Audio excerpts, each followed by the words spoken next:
ისტიროდა. ვკითხე, რა დაგემართათ, მამაო? მითხრა, შევიძარე. ბუნებას ვუყურებდი. მერცხლები დაფრინავდნენ, ფუტკრები ბზუოდნენ, ყვავილების მძაფრი სურნელი იდგა და ვთქვი, ღმერთო ჩემო, ვისთვის შექმენი ეს სამყარო? და ამ დროს ათონიდან ერთდროულად თითქოს 50 მეხის ხმა გაისმა. შენთვის ჩემო ქმნილებავ. ერთხელ წავედი მის სანახავად, რომ მენახა თუ როგორ იყო მოხუცი გელასე. ის ჩვენ სენაკებთან ახლოს ცხოვრობდა, სიმონო პეტრას მონასტერში ათონის მთაზე. ხშირად ვაკითხავდი, რომ სეფისკვერი მიმეტანა და მომენახულებინა. ერთ დილას ვნახე, რომ ტიროდა. მაისის ლამაზი დილა იყო. ჩიტები გალობდნენ, ათონის მთა მოჩანდა, მზე ახლახან ამოსულიყო. ის ტიროდა, ვკითხე, რა დაგემართათ, მამაო? მითხრა, შევიძარი. ბუნებას ვუყურებდი, მერცხლები დაფრინავდნენ, ფუტკრები ბზუოდნენ, ყვავილების მძაფრი სურნელი იდგა და ვთქვი, ღმერთო ჩემო, ვისთვის შექმენი ეს სამყარო? და ამ დროს ათონიდან ერთდროულად თითქოს 50 მეხის ხმა გაისმა. შენთვის ჩემო ქმნილებავ. ძალიან შემეშინდა, მეგონა მოვკვდებოდი. მაგრამ მაინც არ დავაყოვნე და კვლავ ვკითხე, და რას მოითხოვ ჩემგან, შენი ქმნილებისგან?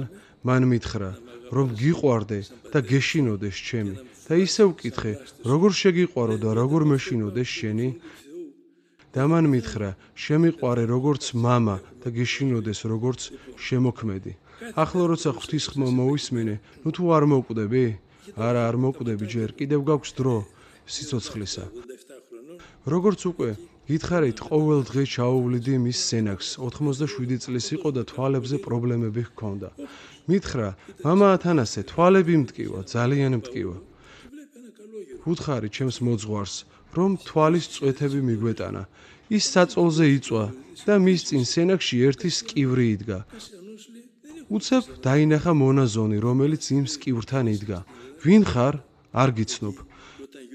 მეც მონაზონი ვარ. რა გქვია? კასიანე. ჩვენს მონასტერში კასიანე არ გვყავს. მონაზონმა უთხრა, გახსოვს ჩემი ხსენების დღეს ათონზე, ლიტურგიაზე რომ იმყოფებოდი 29 თებერვალს? და თქვი, მამებო, ეს წმინდანი დაჩაგრულია. მისი დღესასწაული 4 წელიწადში ერთხელ აღინიშნება. მოდით, რაღაცით გაგიმასპინძლდებით და მის კურთხევას მივიღებთო? მე მოვედი შენთან, რათა შესაწირი გადამეხადა. ჩამოდი აქ, სადაც კირი ინახება და თვალებზე კირი დაიდე. მე ვკითხე, გააკეთეთ ეს?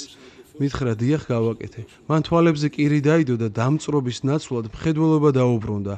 არც წამალი, არც სხვა არაფერი და თქვა, ხედავ, წმინდანებმა ერთი მცირე პატივისცემის გამო დამიბრუნეს სინათლე, რაც ექიმებმა ვერ შეძლეს.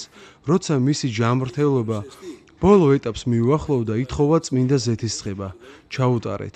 აქ ერთი რამ დამავიწყდა მეთქვა. მას ანგელოზი გამოეცხადა და დაიწყო რიცხვების თქმა 85, 86.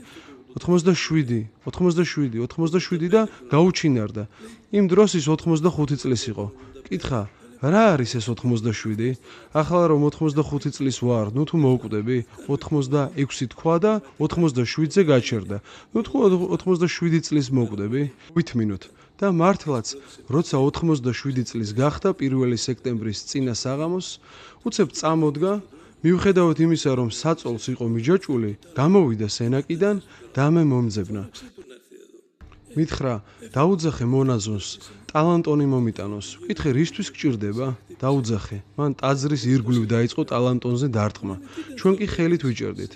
ვკითხეთ, რატომ გააკეთეთ ეს? მან თქვა, ახლა ნახავთ, წადით ეკლესიაში. ჩვენ ეკლესიაში წავედით. ის კი თავის სენაკში დაბრუნდა. ცოტა ხანში, როცა საჭმელი მიუტანეთ, ვნახეთ, რომ მოძღვარს საწოლზე მжდომიარეს ხატის ქვეშ მშვიდად ჩასძინებოდა. ზუსტად ისე, როგორც წმინდა ეფრემს მიძინებისას, როცა მონაზონმა ტალანტონით ძმები შემოიკრიბა, ასევე მოხდა მოხუც გელასესთანაც.